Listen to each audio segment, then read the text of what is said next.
Welcome back to my video presentation, continued video presentation on the topic legal provisions for disabled individuals.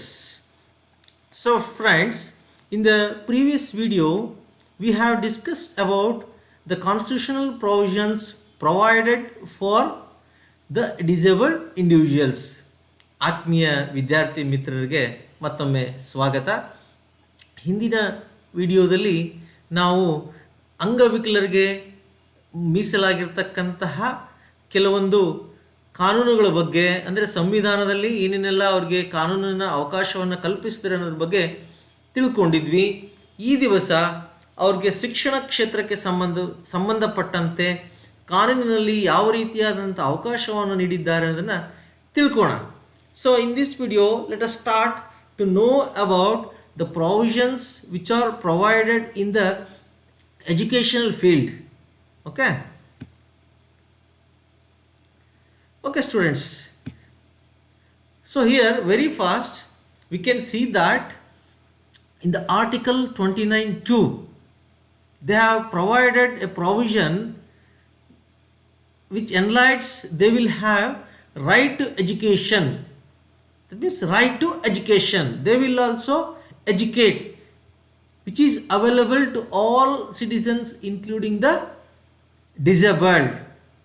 So Article 29(2) of the Constitution provides that no citizen shall be denied admission into any educational institution maintained by the state or receiving aid out of the state funds on the ground of religion, race, caste or language.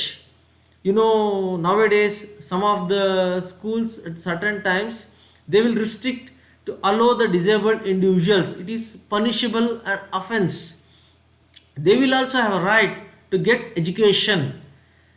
They will they will be denied admission into any educational institution. It will be if it belong to any religion or any race or caste or language.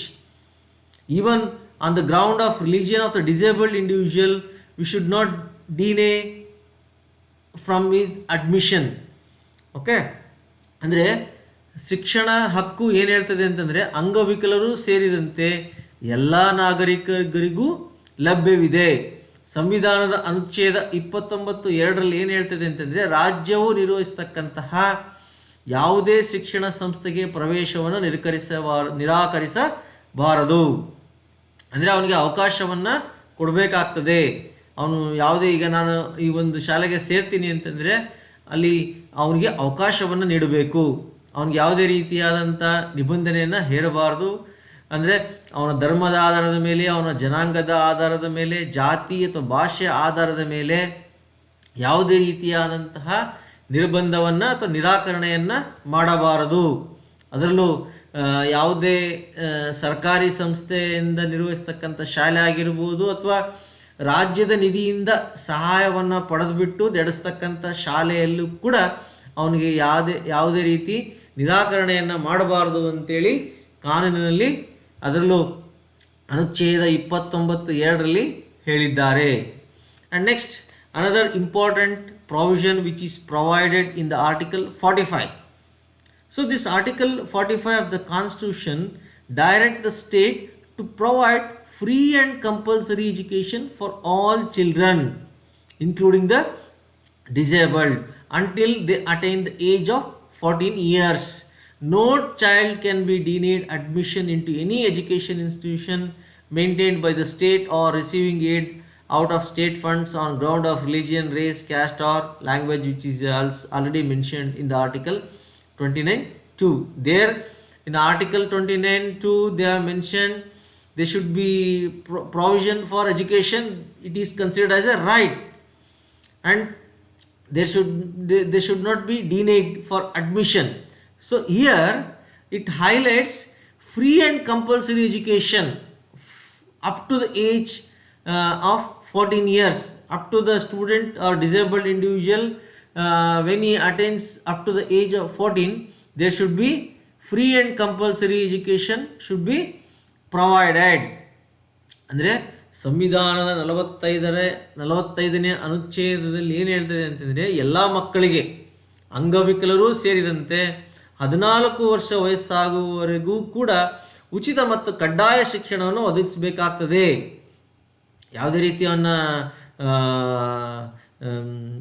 ಪ್ರವೇಶವನ್ನು ನಿರಾಕರಣೆ ಮಾಡುವಂತಿಲ್ಲ. ಧರ್ಮ, ಜನಾಂಗ, ಜಾತಿ ಇದೆಲ್ಲ ಈಗಾಗಲೇ ಅನುಚ್ಛೇದ 29ರಲ್ಲಿ ಹೇಳಿದ್ದಾರೆ. So ಇಲ್ಲೂ ಕೂಡ ಏನು ಹೇಳ್ತಾರೆ, ಅದರ ಜೊತೆಗೆ ಉಚಿತ ಮತ್ತು ಕಡ್ಡಾಯ ಶಿಕ್ಷಣವನ್ನು ನೀಡಬೇಕು, 14 ವರ್ಷದವರೆಗೂ ಉಚಿತ ಮತ್ತು ಕಡ್ಡಾಯ ಶಿಕ್ಷಣವನ್ನು ನೀಡಬೇಕು ಅಂತೇಳಿ ಶಿಕ್ಷಣದಲ್ಲಿ ಶಿಕ್ಷಣ ಕ್ಷೇತ್ರದಲ್ಲಿ ಕೆಲವೊಂದು ನಿಬಂಧನೆಗಳನ್ನು ಹೇಳಿದ್ದಾರೆ. So these are the some of the provisions provided under the name of education law which can be used by the disabled individuals.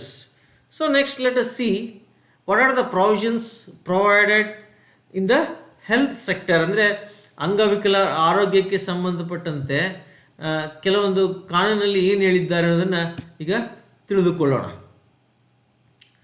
So here the article 47 of the Constitution imposes the government, it is a primary duty to raise the level of nutrition and standard of living of its people and make improvements in public health, particularly to bring out prohibition of the consumption of intoxicating drinks and drugs which are injurious to one's health except for medicinal purposes.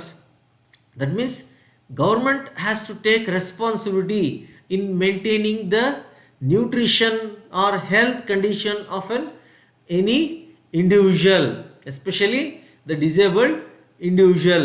And also it mentions that it is not that we can take any intoxicating drinks. There should be an restriction in taking intoxicating drinks and drugs. Once one health department decides that a particular drink or particular drug is injurious to health, any person cannot consume that type of drink or drugs which are injurious to one's health except for medicinal purposes. In this way the government will take care on the health of an individual. ಅಂದರೆ ಸಂವಿಧಾನದ ಅನುಚ್ಛೇದ 47ರಲ್ಲಿ ಆರೋಗ್ಯಕ್ಕೆ ಸಂಬಂಧಪಟ್ಟಂತೆ ಒಂದು ಕಾನೂನನ್ನು ಮಾಡಿದ್ದಾರೆ. ಏನು ಅಂತಂದರೆ ಸರ್ಕಾರದ ಜವಾಬ್ದಾರಿಯನ್ನು ಹೇಳ್ತದೆ ಅದು. ಅಂದರೆ ಒಬ್ಬ ವ್ಯಕ್ತಿಯ, ಅದರಲ್ಲಿ ಎಸ್ಪೆಷಲಿ ಅಂಗವಿಕಲನ ಪೌಷ್ಟಿಕಾಂಶವನ್ನು ಮತ್ತು ಅವನ ಜೀವನ ಮಟ್ಟವನ್ನು ಹೆಚ್ಚಿಸುವುದು ಮತ್ತು ಅವನ ಒಂದು ಸಾರ್ವಜನಿಕ ಆರೋಗ್ಯದಲ್ಲಿ ಸುಧಾರಣೆಯನ್ನು ಮಾಡುವುದು ಸರ್ಕಾರದ ಪ್ರಾಥಮಿಕ ಕರ್ತವ್ಯ ಅಂತೇಳಿ ಹೇಳ್ತದೆ. ಹಾಗಾಗಿ ನೀವು ನೋಡಿರ್ಬೋದು ಇತ್ತೀಚಿನ ದಿನಗಳಲ್ಲಿ ಎಲ್ಲ ಅಂಗನವಾಡಿ ಕೇಂದ್ರಗಳಲ್ಲಿ ಅವ್ರಿಗೆ ಮತ್ತು ಪ್ರಾಥಮಿಕ ಶಾಲಾ ಹಂತದಲ್ಲಿ ಅವ್ರಿಗೆ ಪೌಷ್ಟಿಕ ಆಹಾರವನ್ನು ನೀಡ್ತಾ ಇದ್ದಾರೆ. ಮೊಟ್ಟೆ, ಹಾಲು, ಹಣ್ಣು ಮತ್ತು ಕೆಲವೊಂದು ಗುಳಿಗೆಗಳನ್ನು ಕೂಡ ನೀಡ್ತಾ ಇದ್ದಾರೆ. So nowadays we can see that there is a provision of milk, nutrient food like eggs, fruits, milk which is provided in the primary schools, okay, especially in government schools. ಅದರ ಜೊತೆಗೆ ಅವರ ಆರೋಗ್ಯಕ್ಕೆ ಹಾನಿಯಾಗತಕ್ಕಂತಹ ಯಾವುದೇ ಪಾನೀಯವನ್ನು ಮತ್ತು ಔಷಧಿಯ ಸೇವನೆಯನ್ನು ನಿಷೇಧ ಮಾಡಲಾಗಿದೆ. ಕೇವಲ ವಿಶೇಷವಾಗಿ ಔಷಧೀಯ ಉದ್ದೇಶಗಳನ್ನು ಹೊರತುಪಡಿಸಿ ಇನ್ನಿತರೆ ಸಂದರ್ಭದಲ್ಲಿ ಮಾದಕ ಪಾನೀಯಗಳನ್ನು ಮತ್ತು ಔಷಧಿಗಳ ಸೇವನೆಯ ನಿಷೇಧವನ್ನು ಈ ಅನುಚ್ಛೇದ 47ರ ಅಡಿಯಲ್ಲಿ ನಿಷೇಧ ಮಾಡಲಾಗಿದೆ. ಮತ್ತು then the health laws of India have many provisions for the disabled. Some of the acts which make provision for health of the citizens, including the disabled, may be seen in the Mental Health Act 1987. That means nowadays we can see the many provisions as made with respect to the maintenance of the health of the disabled individual. ಅಂದರೆ ಭಾರತದ ಆರೋಗ್ಯ ಕಾನೂನುಗಳು ಅಂಗವಿಕಲರಿಗೆ ಅನೇಕ ನಿಬಂಧನೆಗಳನ್ನು ಹೇರಿದ್ದಾರೆ. ಅಂದರೆ ಅನೇಕ ಅವಕಾಶಗಳನ್ನು, ಕಾನೂನಾತ್ಮಕ ಅವಕಾಶಗಳನ್ನು ನೀಡಿದ್ದಾರೆ. ಅದರಲ್ಲೂ ಆರೋಗ್ಯಕ್ಕೆ ಸಂಬಂಧಪಟ್ಟಂತಹ ಅವಕಾಶಗಳನ್ನು ನೀಡಿದ್ದಾರೆ. ಸೊ ಅದರಲ್ಲೂ ನಾವು ಇದರಲ್ಲಿ ನೋಡ್ಬೋದಾಗಿದೆ, ಅಂಗವಿಕಲರು ಸೇರಿದಂತೆ ನಾಗರಿಕರ ಆರೋಗ್ಯಕ್ಕೆ ಅವಕಾಶ ಮಾಡಿಕೊಡುವ ಕೆಲವು ಕಾಯ್ದೆಗಳನ್ನು, ಅದರಲ್ಲೂ ಮಾನಸಿಕ ಆರೋಗ್ಯ ಕಾಯ್ದೆ 1987ರಲ್ಲಿ ನಾವು ಕಾಣಬಹುದಾಗಿದೆ. So these are some of the provisions with respect to our health or disabled individuals' health. And next, let us see the family laws. As you know, the importance given to the education as well as our health, the government has also, or our constitution has given importance to our family aspect also. ಅಂದರೆ ಹೇಗೆ ಶಿಕ್ಷಣಕ್ಕೆ ಸಂಬಂಧಪಟ್ಟಂತೆ ಮತ್ತು ಆರೋಗ್ಯಕ್ಕೆ ಸಂಬಂಧಪಟ್ಟಂತೆ ಮಹತ್ವವನ್ನು ನೀಡಿದ್ದಾರೆ, ಅದೇ ರೀತಿ ನಮ್ಮ ಕುಟುಂಬಕ್ಕೆ ಸಂಬಂಧಪಟ್ಟಂತೆ ಕೆಲವೊಂದು ಕಾನೂನಿನಲ್ಲಿ ಕೆಲವೊಂದು ಅವಕಾಶಗಳನ್ನು ಅಥವಾ ಕಾನೂನನ್ನು ಹೇರಿದ್ದಾರೆ. ಅದು ಯಾವುದು ಅಂತೇಳಿ ಈಗ ನೋಡೋಣ. Okay, so various loss relating to the marriage enacted by the government for different communities apply equally to the disabled. In most of these acts, it has been provided that under following circumstances will disable a person from undertaking a marriage. That means this family law highlights especially on marriage. So with respect to different communities, how the Marriage Act enforces its act on different communities, which is equally applicable to the disabled individuals. And also it highlights there is an restriction on undertaking a marriage on the following basis, or if a person is come under certain circumstances, he cannot be allowed to undertake a marriage. Let us see which are those. ಅಂದರೆ ಕೆಲವೊಂದು ಅಂದರೆ ಅವರ ವ್ಯಕ್ತಿಗಳ ಮದುವೆಯ ಮೇಲೆ ನಿರ್ಬಂಧವನ್ನು ಹೇರಿದ್ದಾರೆ. So ಅದು ಯಾವಾಗ ಅಂತೇಳಿ ನಾವು ನೋಡೋದಾದರೆ, ಮೊದಲನೇದಾಗಿ ಯಾವುದೇ ಒಬ್ಬ ವ್ಯಕ್ತಿ ಮೂರ್ಖನಾಗಿದ್ದರೆ ಅಥವಾ ಹುಚ್ಚನಾಗಿದ್ದರೆ ಅವನು ಈ ಮದುವೆ ಅಂತಕ್ಕಂಥ ಒಂದು ಕಾರ್ಯದಲ್ಲಿ ಪಾಲ್ಗೊಳ್ಳುವ ಹಾಗಿಲ್ಲ ಅಂತೇಳಿ ಕಾನೂನಲ್ಲಿ ಹೇಳಿದ್ದಾರೆ. So when A person is suffering, or when a person is considered as an idiot or lunatic, he cannot undertake a marriage. So this is a restriction. In this circumstance, he cannot marry.